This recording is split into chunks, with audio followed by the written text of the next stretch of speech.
दोस्तों, आज मैं आपके लिए एक परी की कहानी लेकर आई हूँ। इस परी की आँखें नीली हैं और यह परी बहुत ही सुंदर होने के साथ साथ अपने हर काम को मुश्किल से सरल बना लेती है और अपनी विनम्रता एवं होशियारी से दूसरे लोगों की परेशानी भी पल भर में दूर कर देती है। दोस्तों, तो आइए इस नीली आंखों वाली परी की कहानी सुनते, देखते और पढ़ते हैं।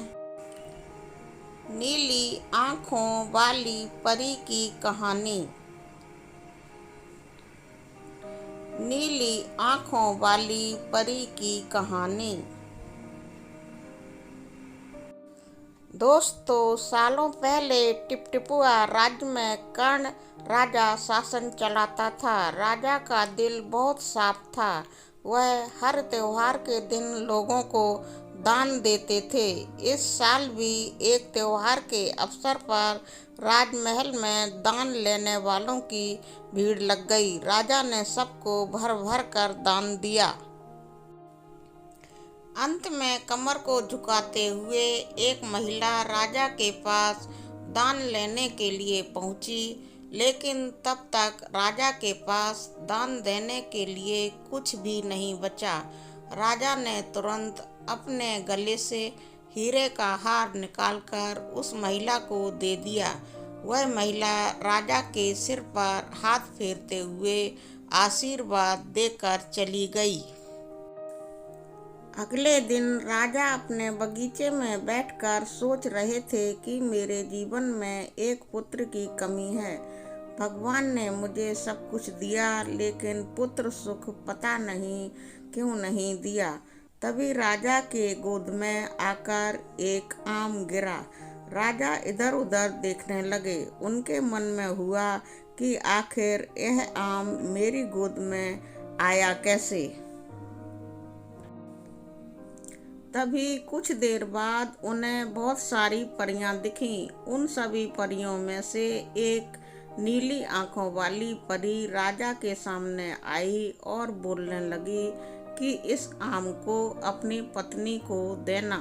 यह आम तुम्हें पुत्र रत्न देगा। इसे खाने के 9 महीने बाद ही तुम्हारी पत्नी माँ बन जाएगी। वैसे तुम्हारे भाग्य में पुत्र सुख तो नहीं है, लेकिन तुम दिल के साफ हो और बहुत दानी हो, इसलिए तुम्हें यह सुख मिला है। बस यह सुख तुम्हें सिर्फ 21 साल तक मिलेगा। जैसे ही तुम्हारे बेटे की शादी होगी, उसकी मौत हो जाएगी। राजा ने दुखी मन से नीली आंखों वाली परी से पूछा, क्या इसका कोई उपाय नहीं है? परी ने कहा, राजन, कल मैं कमर झुकाते हुए एक साधारण महिला के रूप में तुम्हारे दरबार में दान लेने के लिए आई थी। देखो, जो माला तुमने मुझे दी थी वो मेरे गले में है। तुम्हारे इसी कर्म और दूसरों की मदद करने की भावना के कारण मैं तुम्हें पुत्र का आशीर्वाद देने के लिए आई हूँ। लेकिन तुम्हारा बेटा 21 साल से ज़्यादा नहीं जी पाएगा। फिर भी तुम उसकी मौत होते ही उसे एक संदूक में डाल देना। उसके बाद संदूक में 4 दही के घड़े रखना और बीच जंगल में लाकर छोड़ देना। इतना कहकर नीली आंखों वाली परी वहां से ओझल हो गई। राजा ने महल जाकर सारी बात अपनी पत्नी मैत्री को बता दी और उसे आम खाने के लिए दिया। राजा की पत्नी ने आम खाने के ठीक 9 महीने के बाद एक पुत्र को जन्म दिया। बेटा होने की खुशी में राजा ने बहुत बड़ा जश्न रखा। जश्न के बाद बेटे का नाम देव रखा गया। धीरे धीरे राजकुमार देव की उम्र 21 साल की हो गई। उसके विवाह के लिए प्रस्ताव आने लगे। राजा ने एक बुद्धिमान लड़की वत्सला से अपने बेटे की शादी करा दी। शादी के कुछ ही दिनों के बाद नीली आंखों वाली परी की बात सच हो गई और राजा का बेटा देव मर गया। राजा और रानी नीली आंखों वाली परी की बात भूल गए थे। जब देव के अंतिम संस्कार के लिए राजा लोगों के साथ शमशान की ओर बढ़ने लगे तो राजा को परी की बात याद आ गई।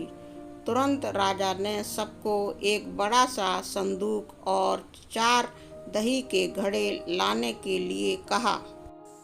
संदूक आते ही राजा ने भारी मन से अपने बेटे को उसमें डाला और दही के 4 घड़े भी रख दिए। उसके बाद राजा ने अपने सैनिकों की मदद से उस घड़े को घने जंगल के बीच में रख दिया। वहां से लौटने के बाद राजा का मन किसी काम में नहीं लगा। कुछ समय बाद देव की पत्नी अपने मायके चली गई। समय बीता और देव की मृत्यु को 1 साल हो गया। देव की पत्नी वत्सला के घर एक बूढ़ा आदमी खाना मांगने के लिए पहुंचा। उसने बड़े प्यार से उसे खाना खिलाया। खाना खाने के बाद उस भिखारी ने अपना हाथ धोने के लिए दूसरे हाथ की मुट्ठी खोली। तभी वत्सला ने उस मुट्ठी में अपने पति देव की सोने की चैन देखी। वत्सला ने तुरंत भिखारी से पूछा, आपको यह चैन कहाँ से मिली? यह मेरे पति की है, जिन्हें संदूक में बंद करके जंगल के बीच में रखा गया था। भिखारी ने डरते हुए कहा, हाँ, मैंने यह चैन उसी संदूक से निकाली है।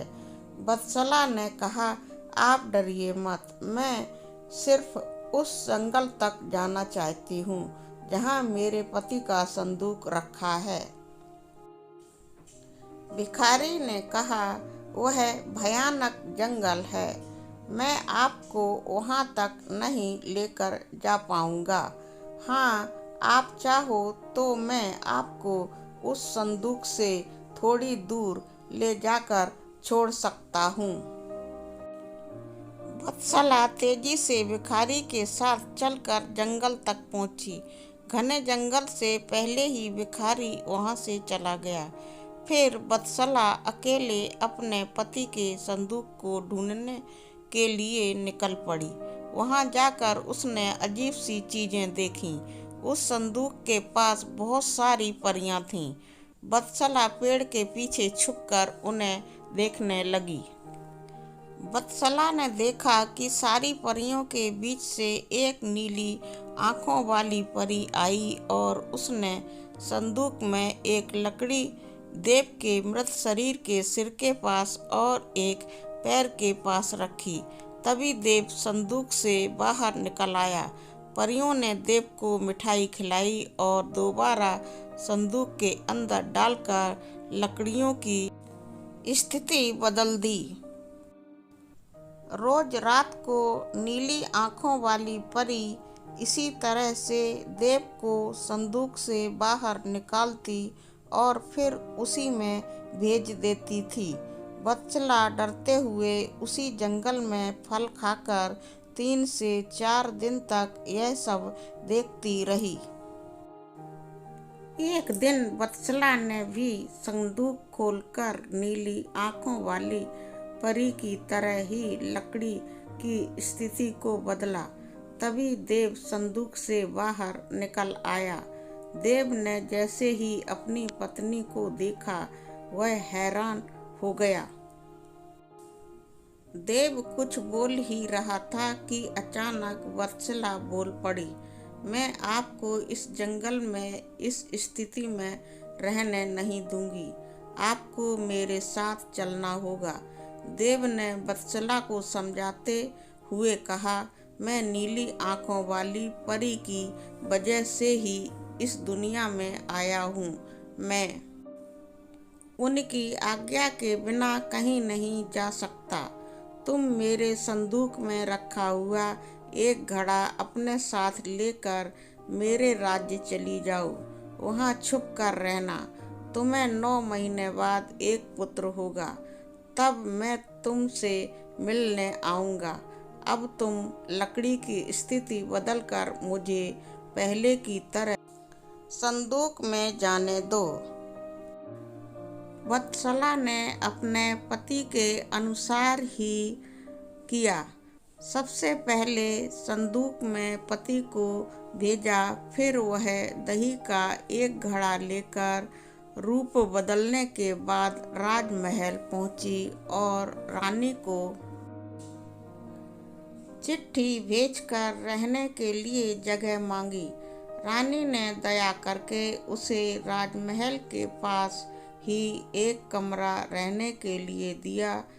जब रानी को पता चला कि वह गर्भवती है, तो रानी उसका ख्याल भी रखने लगी। जब वत्सला ने बच्चे को जन्म दे दिया, तो देव उससे मिलने के लिए आया। उस समय रानी पास से ही गुजर रही थी। उन्होंने तुरंत अपने बेटे को पहचान लिया। रानी सीधे देव के पास पहुंची और पूछने लगी, यह तुम्हारी पत्नी है? यह तुम्हारा पुत्र है? तुम जीवित हो? अब मैं तुम्हें कहीं नहीं जाने दूंगी। देव ने कहा, माँ, मैं आपके साथ नहीं आ सकता हूँ। इसका एक ही उपाय है। आपको अपने पोते के लिए एक उत्सव रखना होगा। आप उसमें सारी परियों को बुलाइए। जब परियां आ जाएं, तो नीली आंखों वाली परी का बाजूबंद किसी तरह निकाल कर जला देना। इसके बाद नीली आंखों वाली परी से मेरे जीवन का वरदान मांग लेना। इतना कहकर राजकुमार देव वहां से चला गया। उसकी माँ ने दुखी मन से उसे विदा किया। कुछ ही दिनों में रानी मैत्री ने अपने बेटे देव के कहे अनुसार जश्न रखा और सारी परियों को भी बुलाया। सभी जश्न में डूबे हुए थे। तभी रानी मैत्री का पोता रोने लगा। रोते बच्चे को देखकर नीली आंखों वाली परी ने उसे अपनी गोद में उठा लिया। तभी रानी मैत्री ने परी से कहा, देखिए ना, इसे आपका बाजूबंद पसंद आ गया है। तभी तो आपके पास आते ही इसने रोना बंद कर दिया। क्या आप कुछ देर के लिए अपना बाजूबंद इसे खेलने के लिए दे देंगी? परी ने तुरंत अपना बाजूबंद उस बच्चे को दे दिया। रानी मैत्री को इसी मौके का इंतजार था। उसने सबकी नजरें बचाते हुए उस बाजूबंद को आग में डाल दिया। नीली आंखों वाली परी ने अपने जलते बाजूबंद को देखकर रानी मैत्री से पूछा, आपने यह क्या किया? अब हम आपके बेटे देव को अपने पास उस जंगल में नहीं रख पाएंगे। यह सुनते ही रानी मैत्री ने रोते हुए परी से प्रार्थना की। उन्होंने कहा, आपकी कृपा से मुझे बेटा हुआ था। अब आपको ही कृपा करके मेरा बेटा लौटाना होगा। मैं आपसे अपने बेटे देव की भीख मांगती हूँ। नीली आंखों वाली परी को माँ का प्यार देखकर दया आ गई और उन्हें आशीर्वाद दे दिया। परी के आशीर्वाद से राजकुमार देव संदूक से निकलकर घर लौट आया। राजकुमार अपने परिवार के साथ खुशी खुशी रहने लगा। कहानी से सीख।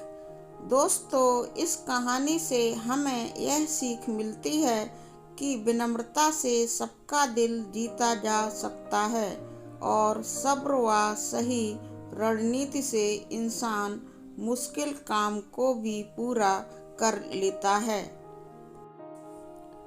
दोस्तों, आपने नीली आंखों वाली परी कहानी से क्या सीखा? आपको मेरी यह कहानी कैसी लगी और आपको कैसी कहानी पसंद है, कमेंट सेक्शन में अवश्य लिख कर बताएं। नैतिक एवं संस्कारी कहानियाँ देखने, सुनने और पढ़ने के लिए प्लीज़ मेरे चैनल को सब्सक्राइब करें। धन्यवाद।